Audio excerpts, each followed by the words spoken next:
Pantalla. Bien, entonces, el día de hoy nos toca el capítulo 3 y 4. Vamos a explorar algunos puntos sucintos. Voy a leer alrededor de 7 páginas y entramos en discusión si les parece. Creo que es suficiente esa letra para que lean conmigo. ¿Listo? Sí, Ya perfecto. estamos. Bien, dice, los capítulos 3 y 4, los orígenes del totalitarismo, son, a primera vista, una digresión histórica. Haren se detiene en la posición social de los judíos europeos y en un caso judicial francés de finales del siglo XIX. Sin embargo, al leerlos con cuidado, se comprende que cumplen un papel decisivo en la arquitectura del libro. No son episodios aislados ni ilustraciones anecdóticas, sino nodos que permiten observar el pasaje del antisemitismo social al antisemitismo político. Transición que resulta indispensable para entender cómo una animadversión difusa mezclada con resentimiento y prejuicios acabó convirtiéndose en una de las piezas centrales del totalitarismo. En la vasta arquitectura de los orígenes del totalitarismo de 1951, los capítulos 3, los judíos y la sociedad, y 4, la Affaire Dreyfus, constituyen una pieza crucial. Arendt no los coloca allí como meros episodios ilustrativos, sino como peldaños necesarios para mostrar cómo el antisemitismo, antes relegado a prejuicios sociales dispersos, se transforma en un fenómeno político de primera magnitud en la Europa a finales del siglo XIX. El propósito de esta teoría es ofrecer una lectura que no se limita a resumir, sino que busca interpretar, conectar y problematizar siguiendo el espíritu de los seminarios alemanes. La intención no es una clausura de la discusión, sino abrirla, dar cuenta de lo que está en juego en esas páginas y al mismo tiempo dejar preguntas abiertas para el debate colectivo.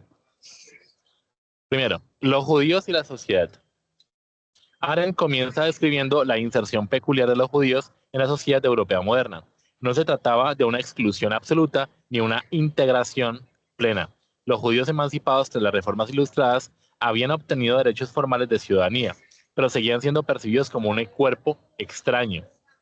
Lo que más le interesa subrayar es su función intermedia en la vida política y económica. Servían como banqueros, diplomáticos o consejeros de los estados, lo cual les otorgaba poder y visibilidad, pero también los convertía en objeto de sospecha. La sociedad burguesa en pleno ascenso miraba con recelo esos vínculos privilegiados que parecían contradecir el ideal de igualdad ciudadana. Arendt escribe, los judíos se convirtieron en un grupo visible porque estaban situados en el punto de fricción entre el Estado y la sociedad. Eran necesarios y al mismo tiempo molestos. Su posición se sostenía por una cuerda floja. La metáfora de la cuerda floja es útil. Los judíos eran equilibristas en una escena social hostil, sostenidos por su utilidad financiera, pero vulnerables a la caída. Un ejemplo que menciona la autora es el papel de los Rothschild, familia de banqueros que se convirtió en símbolos de poder judío, pero también en blanco de innumerables leyendas conspirativas. Aquí se muestra una dinámica que sigue siendo reconocible. Cuanto más visible es un grupo en ciertas funciones económicas o políticas, más fácil vuelve su demonización colectiva. La clave, sin embargo, es que en ese antisemitismo todavía no era político en sentido estricto. Era un prejuicio social que circulaba en salones, panfletos, caricaturas, pero no constituía todavía una fuerza organizada. En la Affaire Dreyfus, el salto se da en el capítulo 4, cuando Arendt analiza el caso de Dreyfus en Francia. Alfred Dreyfus, capitán del ejército francés y de origen judío, fue acusado injustamente de traición en 1894. La evidencia en su contra era indeble, pero la maquinaria judicial y militar lo condenó. Arendt lo sostiene que lo decisivo no fue el error judicial, sino la manera en que el caso se convirtió en un acontecimiento político de masas. El antisemitismo, hasta entonces difuso, se desplegó en las calles, en la prensa, en el parlamento. El caso dividió a Francia en dos: los Dreyfusards, defensores de la inocencia del capitán y de la injusticia republicana, y los anti-Dreyfusards, que vieron en él la ocasión de afirmar que el judío era por naturaleza sospechoso y desleal. El papel de la prensa fue fundamental. Panfletos y periódicos antisemitas propagaron la idea de una conspiración judía contra Francia. Allen observa que lo llamativo es que esas ideas no quedaron relegadas a los márgenes, sino que adquirieron legitimidad pública. Lo que antes se decía en voz baja en un salón, ahora podía proclamarse en las calles de París.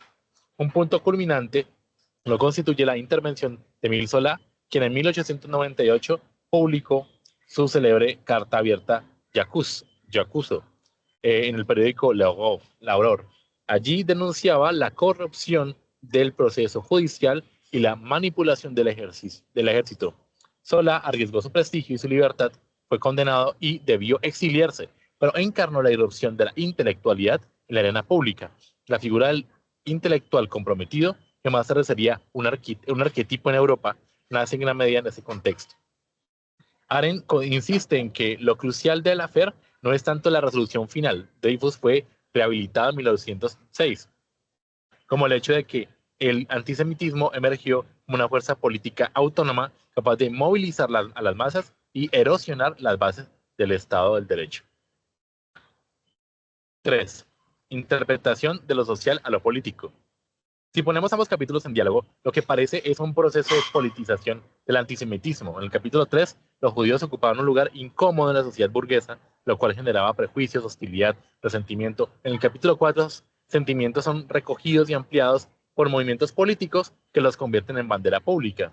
Arendt plantea que este paso es decisivo. Sin esa transformación, el antisemitismo no habría podido convertirse en una de las piedras angulares del totalitarismo. La clave no está en la intensidad del odio, sino en su capacidad de ser instrumentalizado políticamente. Podemos pensarlo como una analogía contemporánea. Prejuicios sociales contra ciertos grupos existen en muchas sociedades, pero solo se convierten en amenaza radical cuando son explotados por partidos, movimientos o estados para cohesionar masas y legitimar políticas de exclusión. ¿Sí? Acuérdense de la UP, que antes eran políticamente guerrilleros, y todo el que disiente y reclama derechos de izquierda es guerrillero y marihuanero y cosas de ese tipo. 4. Preguntas abiertas. La lectura de estos capítulos nos deja con varias preguntas. ¿Es el caso judío en la interpretación de Arendt único paradigmático? ¿Podría aplicarse el mismo esquema para analizar otras formas de exclusión, como el racismo colonial o la islamofobia contemporánea?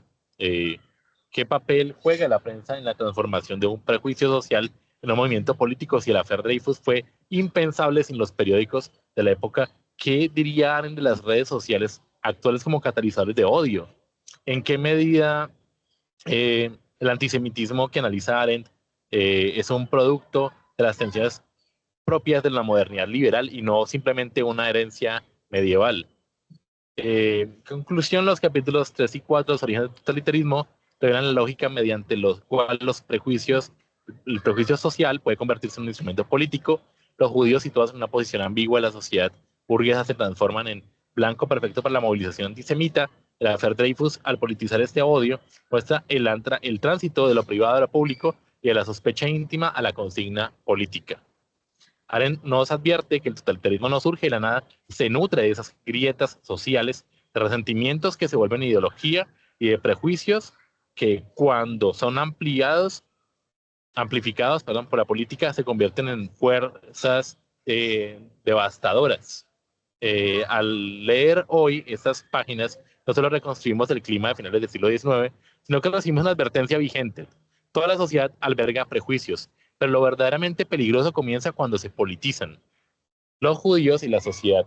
En el capítulo 3, Arendt describe con agudeza el lugar paradójico de los judíos en la sociedad burguesa europea. No eran plenamente aceptados, pero tampoco estaban del todo excluidos. Vivieron en un espacio intermedio sostenido por la riqueza y la utilidad que podían representar para los estados, en especial en las finanzas y la diplomacia. Ese rol de intermediario les garantizó cierto prestigio y al mismo tiempo los condenó a una precariedad social. Dependían de un equilibrio frágil que podía romperse en cualquier momento. Arendt inscribe en que esta situación no puede entenderse únicamente en términos de prejuicio religioso.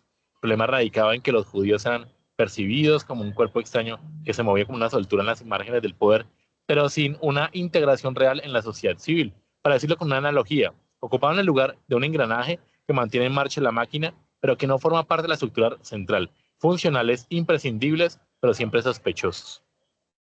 Esta condición ambivalente se agravó con el ascenso de la burguesía, Lo que antes era una relación de dependencia entre el Estado y ciertos judíos privilegiados se transformó en una hostilidad generalizada. La burguesía emergente veía en ellos competidores incómodos y al mismo tiempo símbolos de privilegios que contradecían el mito de la igualdad ciudadana. En otras palabras, el judío se convierte en la figura donde se proyectaban las tensiones no resueltas del liberalismo, promesa de integración y realidad de exclusión. El Affaire Dreyfus, el capítulo cuarto aborda uno de los episodios más célebres de la historia francesa, la condena injusta de Capitán Alfred Dreyfus. Eso yo no lo voy a leer, pero entremos en materia. El proceso estuvo marcado por una polarización radical. De un lado, los defensores de Dreyfus que veían en el juicio una injusticia y una amenaza al Estado de Derecho. Del otro, quienes lo acusaban, para quienes el caso era la oportunidad de legitimar públicamente el antisemitismo como un discurso político. La figura de Émile Zola con su célebre discurso, que encarna la irrupción de la intelectualidad en la vida pública, pero también evidencia que el asunto había desbordado los tribunales, se había convertido en un debate sobre el futuro mismo de la República Francesa.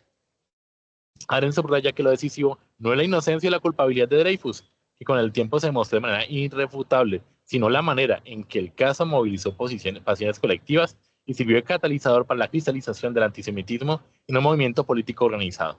Lo que había sido hasta entonces un prejuicio latente se exhibió con orgullo en plazas y periódicos, convirtiéndose en un factor de cohesión para sectores sociales diversos. La interpretación de lo social a lo político. Ambos capítulos, leídos en continuidad, revelan un desplazamiento fundamental. Se analiza la posición social ambigua de los judíos, una tensión que explica el objeto de deseo y la hostilidad, y por otra parte se convierte el instrumento, ¿sí? De la identidad nacional. Bueno, preguntas que les dejo. Dice aquí surgen preguntas. ¿Hasta qué punto la figura del judío, el análisis de Arendt debe leerse como un caso particular? ¿Y hasta qué punto funciona como un paradigma de otras exclusiones modernas? ¿Es posible trasladar la lógica de la Affaire Dreyfus a fenómenos contemporáneos en los que una minoría es utilizada como chivo expiatorio político? Y más aún, ¿cómo dialoga este análisis con la tesis de que el totalitarismo, lejos de ser accidente, es una posibilidad siempre latente en las democracias modernas? Los capítulos 3 y 4 en los orígenes del totalitarismo muestran como una prosa incisiva que el antisemitismo no puede entenderse ni como un prejuicio eterno ni como una mera cuestión de intolerancia religiosa. Se trata de un fenómeno histórico enraizado en tensiones sociales, explotado políticamente en coyunturas precisas. Aren, al detenerse en la figura social de los judíos y en la Affaire Dreyfus, nos invita a ver que el totalitarismo no brota de la nada, germina en los intersticios de la vida social, en esos lugares donde lo no resuelto se convierte en el resentimiento y resentimiento en ideología. Con eso termino la intervención y eh, los dejo para que ustedes entren en discusión o cerremos como tal la cuestión del seminario.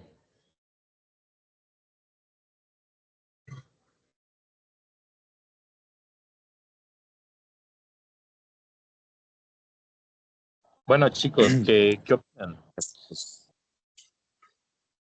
Bueno, sí, ya bastante sintético se dio a entender lo que trataba los capítulos.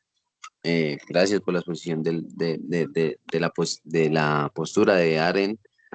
Y bueno, y frente a todo lo que se, se dialogó de ello, ¿qué, qué pensaría de qué se concluiría como tal del asunto, pues, de lo que expuso Hannah Arendt respecto a ello? ¿Qué se, que, ¿A qué concluiría Juan Manuel o qué podría decirnos con la cuestión de cómo se ha dado todo? ¿Tendría razón ella o- o el antisemitismo en ese caso estaría fundamentado en una base argumental sólida se trató de muchos prejuicios en realidad, todo este asunto?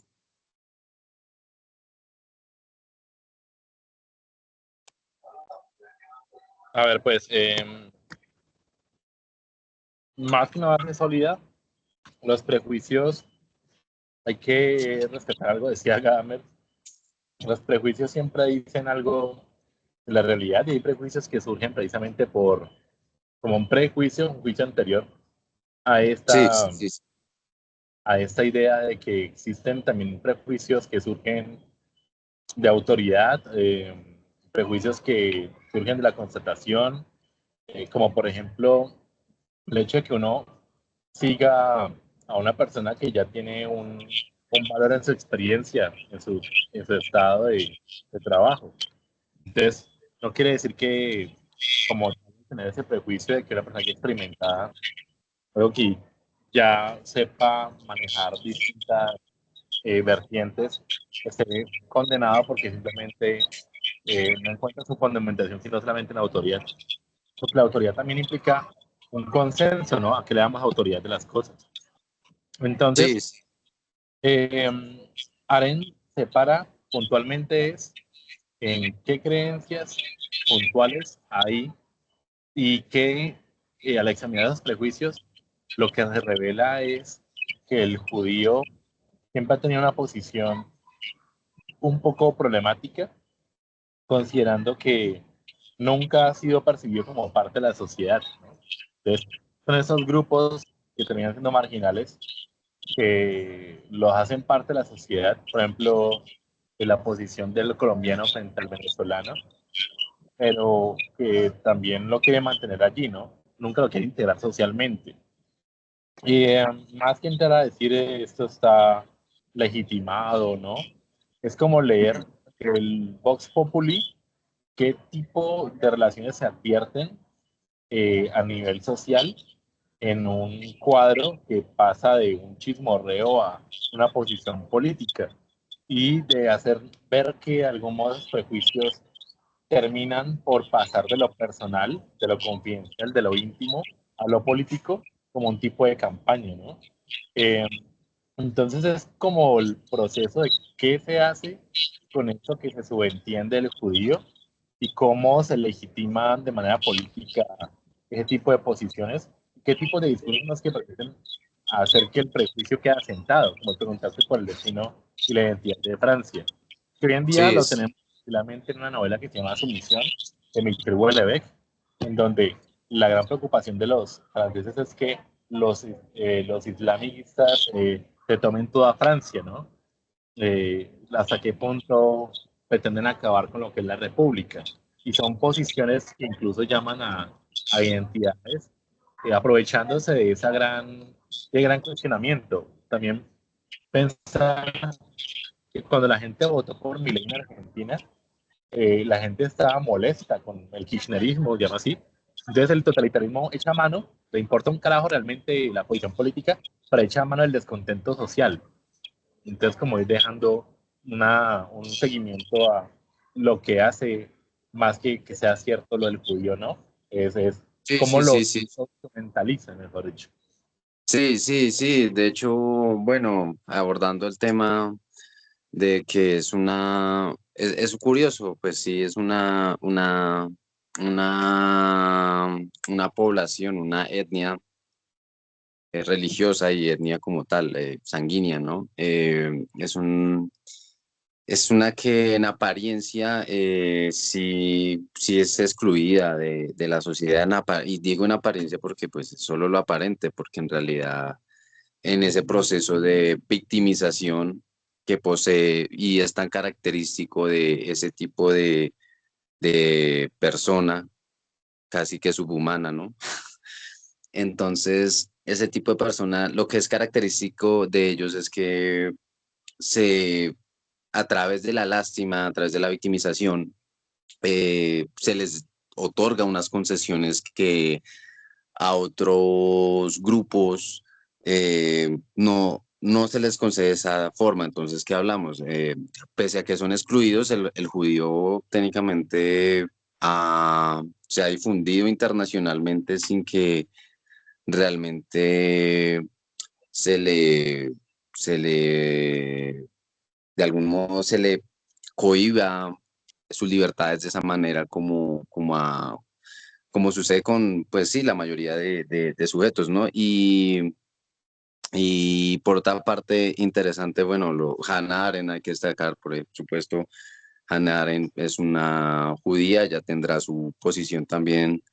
Y pese a que, digamos, hay judíos que entre ellos mismos se tiran rayes, se ofenden entre ellos a veces, porque también, pues, como otros documentos también lo han resaltado, poseen naturalmente en su genética, en lo que sea que tengan, poseen naturalmente la tendencia hacia la traición, inclusive entre ellos mismos.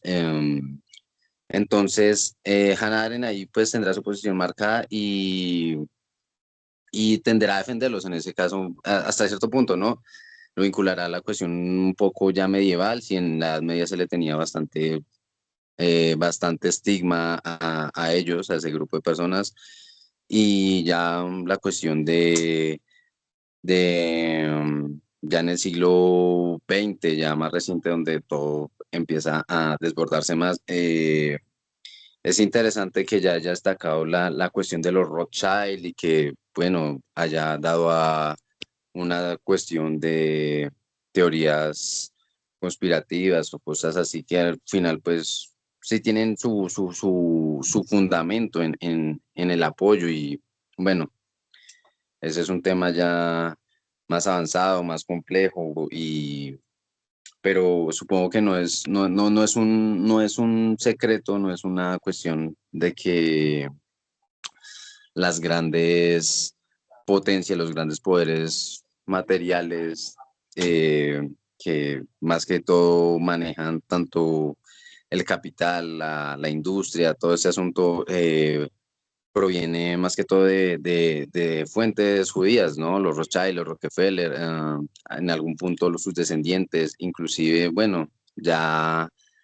eh, ya un montón de figuras públicas que han cobrado relevancia tienen algún vínculo con el judaísmo, ¿no?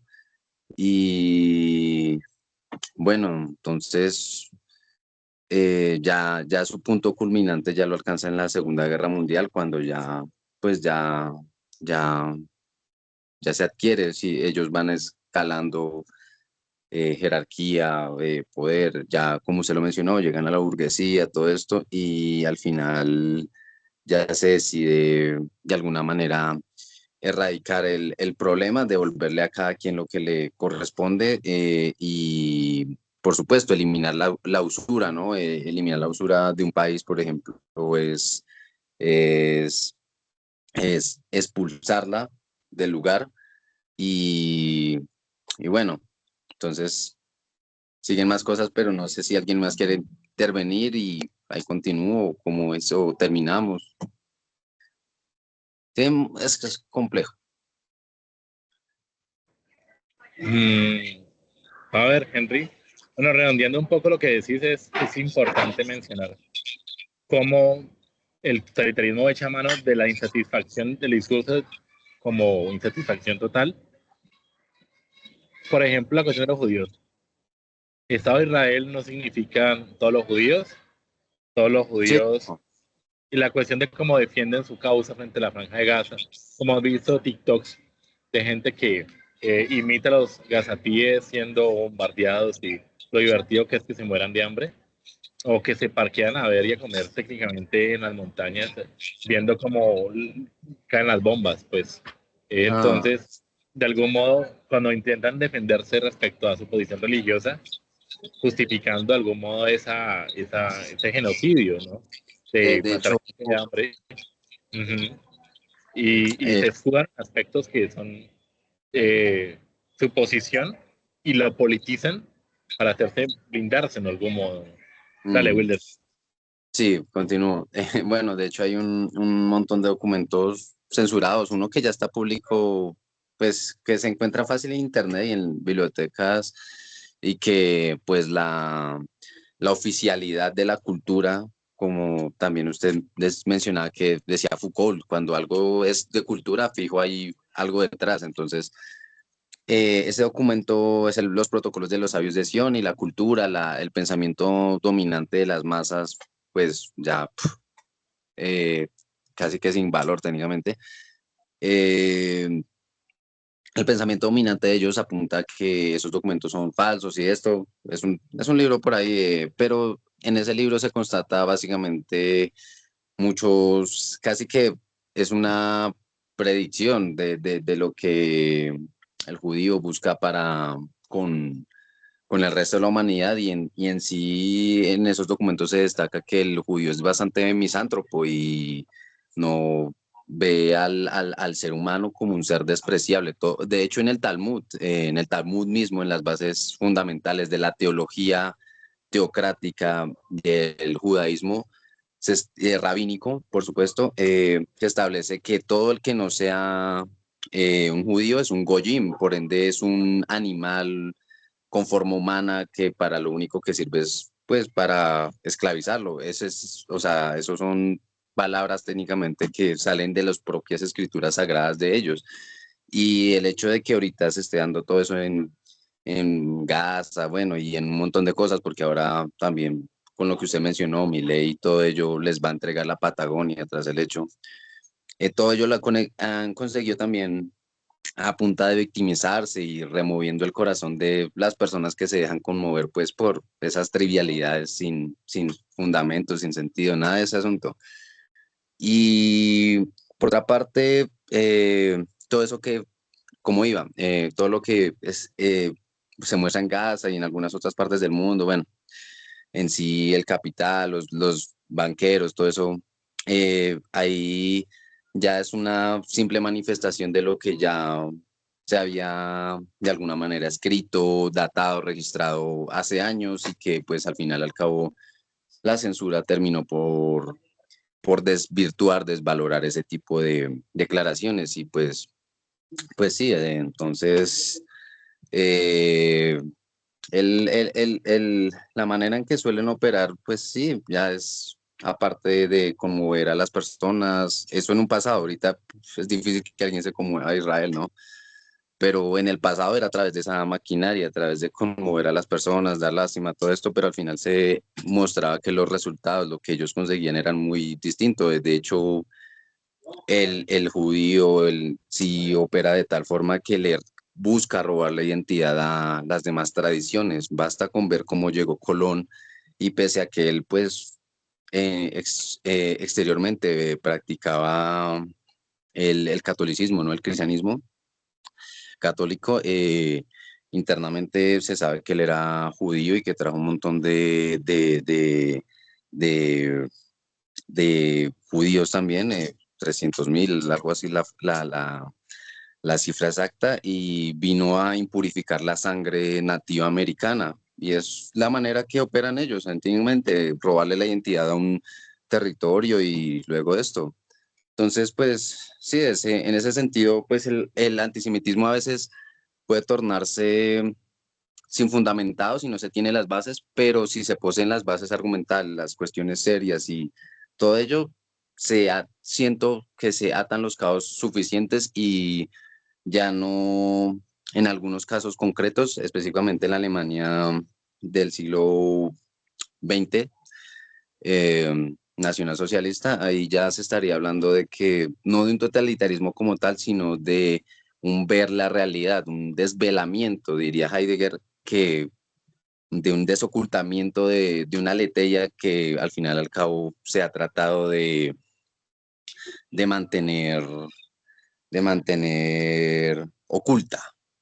Entonces, y bueno, ahí ya surgen más cuestiones como de que de la, de la patraña, las mentiras de las que se puede valer ese tipo de personas y entre esas, como había destacado la otra vez, lo de los 6 millones y todo eso, que al final al cabo también es para lo mismo, conmover los corazones débiles, yo me imagino. Y bueno, ahí queda mi intervención leve y muy personal, pero pues sí, ahí queda. Y gracias por la exposición, Juan Manuel. Vale, Will, muchísimas gracias. Y creo que lo que yo resalto de tu posición es como que vale la pena así entrar a determinar a partir de distintas epistemes que se tienen, qué lectura se tiene y qué lógica se tiene respecto a cómo operan los prejuicios y cómo se politizan, ¿no? Gracias por tu aporte. Eh, bueno, si no es más, yo creo que con esto sería todo. Les Sí, agradezco muchísimo. ya. Mm, Compañero, yo quiero hacer una intervención. Dale, a ver, por favor. Bueno, en uno de los fragmentos donde usted leía, Juan Manuel, eh, ah, se leía acerca de que la prensa, la opinión pública también jugó un papel importante en el caso de en el capítulo 4 que habla sobre Afaire Dreyfus, en donde este, ¿cómo le digo? Pues ayudó en cierta medida a, como a esclarecer o que se estaba acusando falsamente a este oficial judío, entonces, que en donde se le acusaba como de espionaje a favor de Alemania. Eh, pues yo analizando allí ese fragmento, pues, y trayéndolo a contexto acá a la actualidad, pues se analiza que se compara que también, o sea, los medios son muy influyentes en las decisiones, ya sea en cuanto, sí, a lo político, lo social, lo cultural, influyen de igual manera. Entonces, pues me surge como una pregunta. eh, desde, desde el campo de la filosofía, aunque tengo por entendido también que muchos periodistas también estudian, creo que filosofía o ven parte de estas materias de filosofía, ¿hasta qué profundidad o qué leyes se podrían como eh, para delimitar, se podrían establecer para delimitar el periodismo para que no sea o sea decisivo en cuanto a, sí, en cuanto a cambiar una cultura, en cuanto a la toma de decisiones de un Estado? ¿Hasta qué medida se le daría, pues, eh, a los a los medios públicos como radio, televisión, eh, de influir sobre la sociedad? No sé, tengo como allí ese interrogante. Yo creo que más que una cuestión de influir, porque finalmente si hacemos el esquema de quién tiene el poder en Colombia, nos vamos a dar cuenta que incluso muchas personas que son dueñas de bancos y EPS son las más dueñas de los medios de comunicación, como Caracol, RCN y demás, la Blue Radio. Es entender que tenemos una situación en la que estamos en disputa, desde filosofía y distintas otras corrientes que radiquen como tal la reflexión y la comprensión de los fenómenos, y es intentar no ser aplastados por este discurso de la IA que dice que vamos a ser acabados técnicamente porque no tenemos una visión técnica ni administrativa, llamémoslo así, pero es la formación ciudadana en cuanto a realizar efectos de estudios para intentar comprender fenómenos, porque solamente comprendiendo fenómenos y cómo operan es posible desmantelarlos. Y ahí lo gran y complejo, porque el colombiano común es muy dado a ser mediocre, a irse por lo más libre, a creer, a bajar las calificaciones, a bajar los índices para que clasifiquemos como las mejores personas que presentan el ITFES. Entonces, técnicamente, la postura que de algún modo tenemos para contrarrestar esos discursos de los medios es entender que hay que extender argumentativamente y formar argumentativamente a los ciudadanos para intentar comprender fenómenos que muchas veces las posiciones de los medios, ustedes ponen atención, tienden a reducir variables, incluso a invisibilizar actores y a invisibilizar y a excluir discursos que no entran dentro de lo que ellos consideran lo oficial. Y ahí es donde comienzan los problemas. Entonces es una manera de contrarrestar, mostrar un aspecto diagnóstico que sea visible en sus relaciones y que establezca la posibilidad en la que la humanidad en Colombia se atreva a entender que un fenómeno requiere de mayor complejidad que el reducirlo a decir que alguien es X o Y, que es lo que hemos visto en las campañas políticas. Es, el de intentar comprender, o sea, cómo una noticia, como por ejemplo en Blue Radio, que el que Petro use una ruana, automáticamente odia a los animales, solo deja ver que la gente rinde culto a las versiones más simplistas, ¿no?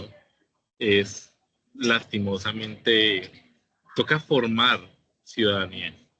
Y eso es difícil y es lento, diría yo.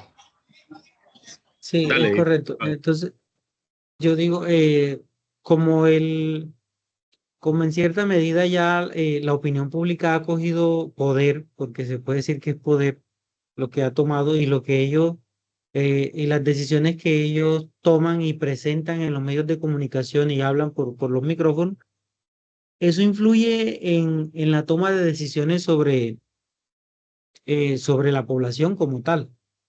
Eh, pues un caso muy particular es como cuando van a haber elecciones, o sea, ellos vienen y hacen estas encuestas y dicen que en la ciudad tal, X o Y candidato es más favorito a ganar. Entonces eso también ya le va mostrando como, o sea, si el periodista o si el canal televisivo tiene algún candidato favorito, pues uno deduce que obviamente estarán a favor de ese candidato y le darán toda la propaganda que sea posible, pues así no sea el candidato que todos quieran. Entonces, pues partiendo de allí es lo que yo analizo que cada día, como te digo, se hace más complejo esta situación. Entonces, sí es muy difícil controlarlo porque ellos tienen un poder, estos, estos medios tienen un poder que, pues que se sale de las manos controlarlo porque no es solamente, sí, no es solamente un grupo minoritario, sino que es un grupo mayor. Entonces, mm, ¿cómo sería, cómo serían las intervenciones? O sea, ¿cómo se trabajaría? ¿Desde dónde se educaría? Yo Porque creo que el periodista como tal Ujú. viene El- siendo, el periodista como tal viene siendo como un crítico así de filosofía. O sea, él pone sus puntos, sí, pone sus puntos, sus debates en la mesa y eso lo va a defender a capa y espada, sus hipótesis. mm, Pero independientemente de ello, yo digo es, por ejemplo, o sea, bueno, yo que tenga X o Y, un ejemplo, yo que tenga X o Y favoritismo por alguien, por un candidato en este caso, y eso no debe primar sobre las decisiones de los demás, porque yo pienso que esto del periodismo y estas cosas debe ser algo imparcial, o sea, no debe tener lado, o sea, no existe la debe ser, imparcialidad. De entrada, es correcto. porque todo viene de una institucionalidad. O sea, tú naces y entras a un colegio, pasas de la familia al colegio, del colegio a la universidad, de la universidad al trabajo. Sí, somos Te controlados y vigilados, como dice Michel Foucault. Claro, no. Entonces, pero das con un punto importante, Faber, que estás intuyendo y me gusta muchísimo, y es, hay que insistir en abrir posibilidades de relato, hay que abrir posibilidades de discurso, entendiendo y reabriendo de algún modo que no existe solamente un único relato reductivista, confrontándose a partir de pruebas, porque la argumentación también,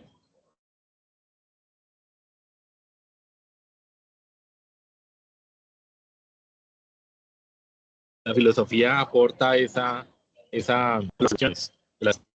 Y es allí donde hay que leer a la gente a entender que independientemente de las posiciones que tengan, si son pasionales o no, hay formas de juzgar que son lógicos, ¿ya?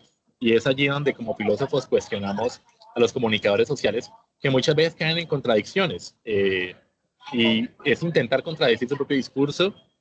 El hecho de que te hablen de que Canal Caracol son la gente y presentan las cosas desde un punto de vista imperialista, como es cada vez que hablan de la Armada en Estados Unidos, que va a aplastar a los venezolanos y entrevistan curiosamente a la persona. Pierre Bourdieu tiene un libro que se llama Homo Academicus, donde entrevistan a la propia persona de la Universidad de los Andes que les sirve el discurso en bandeja para que les justifique que no, que es algo irrealizable, ¿no? Que va a haber una invasión a Venezuela, ¿no?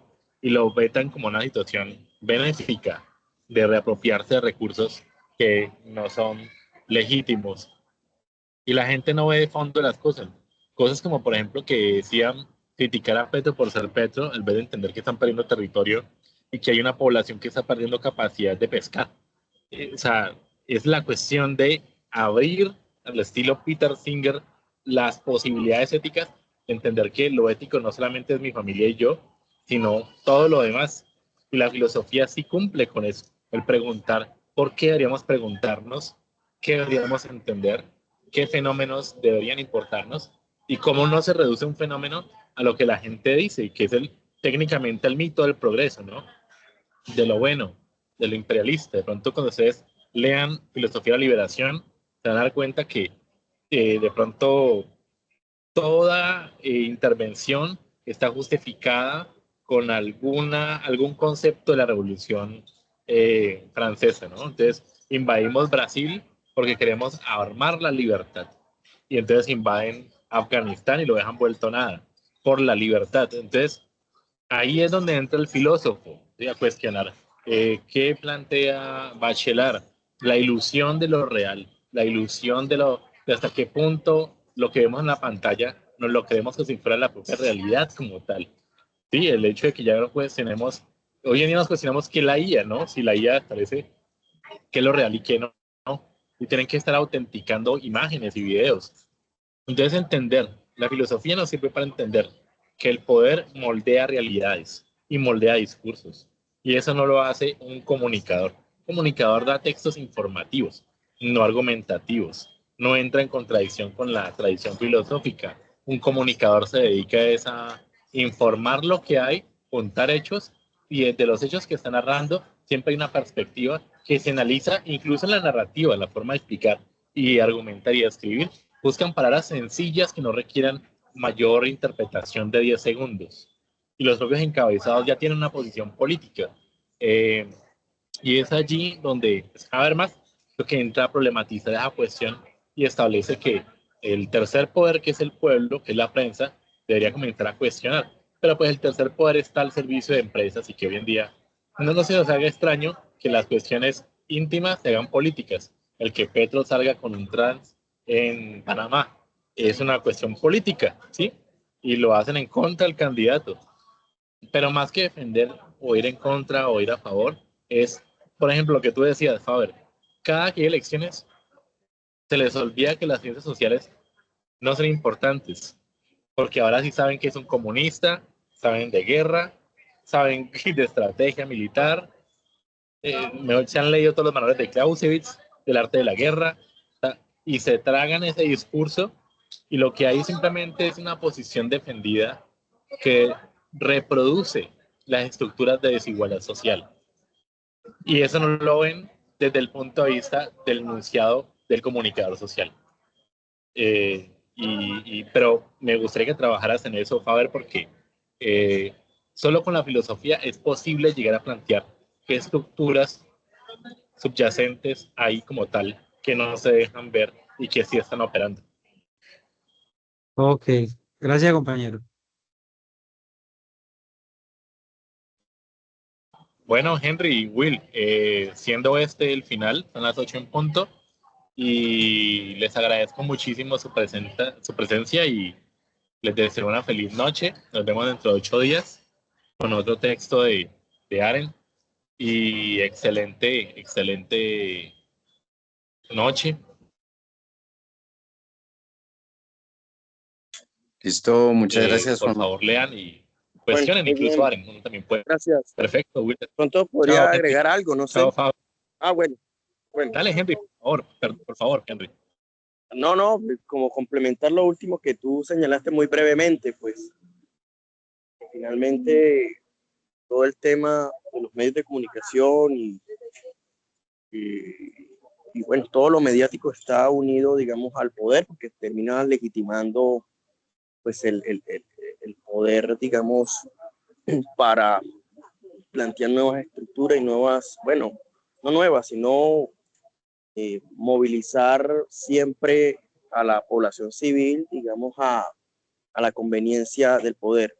Y digo esto por algún autor que tú señalaste ahorita, Habermas, y que en varias perspectivas ha tratado de sugerir, ya que uno esté de acuerdo totalmente con Habermas o no, pero al menos él sugiere dentro del marco, digamos, del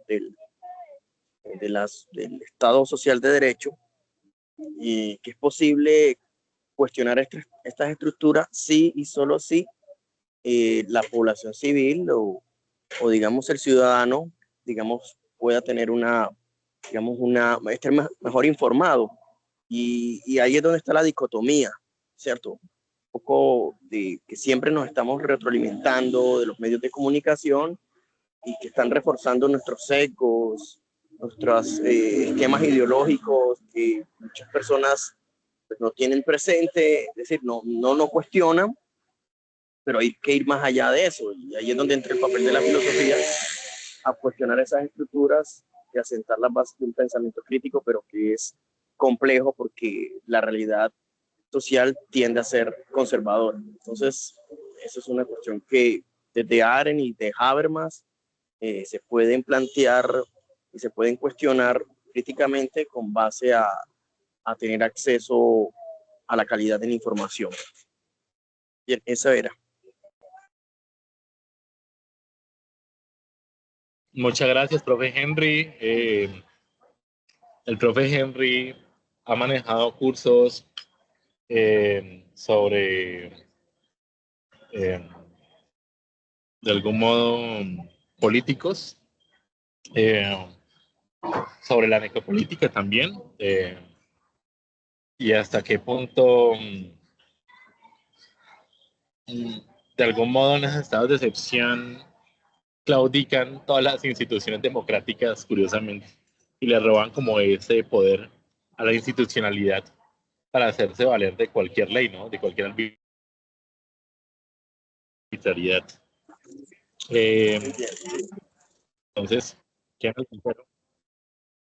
Queda en el tintero y nada, les agradezco muchísimo. No lo retraso más, son las 8:02 y espero que estén pendientes de la próxima sesión porque el ejercicio es el diálogo y con eso creo que ya cerramos.